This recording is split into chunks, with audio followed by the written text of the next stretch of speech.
Smoke చేసే వాళ్ళకి lung cancer వస్తుందా? స్మోక్ చేసే వాళ్ళకే రావాలని లేదండి, నాన్ స్మోకర్స్ కూడా, స్మోక్ చేయని వాళ్ళకి కూడా లంగ్ క్యాన్సర్ వచ్చే అవకాశం ఉంటుంది. అండ్ ఇంకొకటి, సో యంగ్ పీపుల్కి లంగ్ డిసీజెస్ రాకుండా ఉంటుందా? యంగ్ పీపుల్కి కాదు, ఓల్డ్ పీపుల్కి అయినా సరే, ఎవరికైనా సరే లంగ్ డిసీజ్ వచ్చే అవకాశం ఉంటుందండి.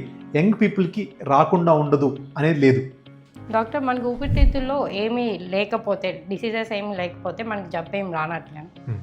మీకు ఇబ్బంది లేదు అని లంగ్స్లో జబ్బు లేనట్టు కాదండి. కొంతమందికి ఏ ఇబ్బంది లేకపోయినా కూడా ఎంతో కొంత ప్రాబ్లము, లంగ్ నాడ్యూల్ కానీ లంగ్స్లో ప్రాబ్లం అనేది ఉండొచ్చు. వాళ్ళ లంగ్స్ కనుక డ్యామేజ్ అయితే దాన్ని మళ్ళీ మనం క్యూర్ చేసుకుంటే మళ్ళీ బ్యాక్ వచ్చే ఛాన్స్ ఏమైనా ఉందా? ఇది చాలా ఇంట్రెస్టింగ్ క్వశ్చన్ అండి. లంగ్స్ ఒక్కసారి కనుక డ్యామేజ్ అయితే, ఆ స్కారింగ్ కనుక పడితే, ఎలా స్కిన్ మీద మనకు స్కార్ పడుతుందో లంగ్స్లో కూడా స్కార్ పడుతుంది. ఇలా లంగ్స్లో కనుక వన్స్ స్కార్ పడితే ఆ స్కార్ అనేది 99% ఆఫ్ ద టైమ్స్ వెనక్కి రాదండి. ఆ స్కారింగ్ అనేది పర్మనెంట్గా లైఫ్ లాంగ్ ఉండిపోతుంది. లంగ్ డిసీజెస్ ఉన్న వాళ్ళకి ఎక్సర్సైజ్ చేయకూడదు అంటారు కదా, సో ఎంతవరకు రిస్కీ? ఇది పెద్ద మూఢనమ్మకం అండి.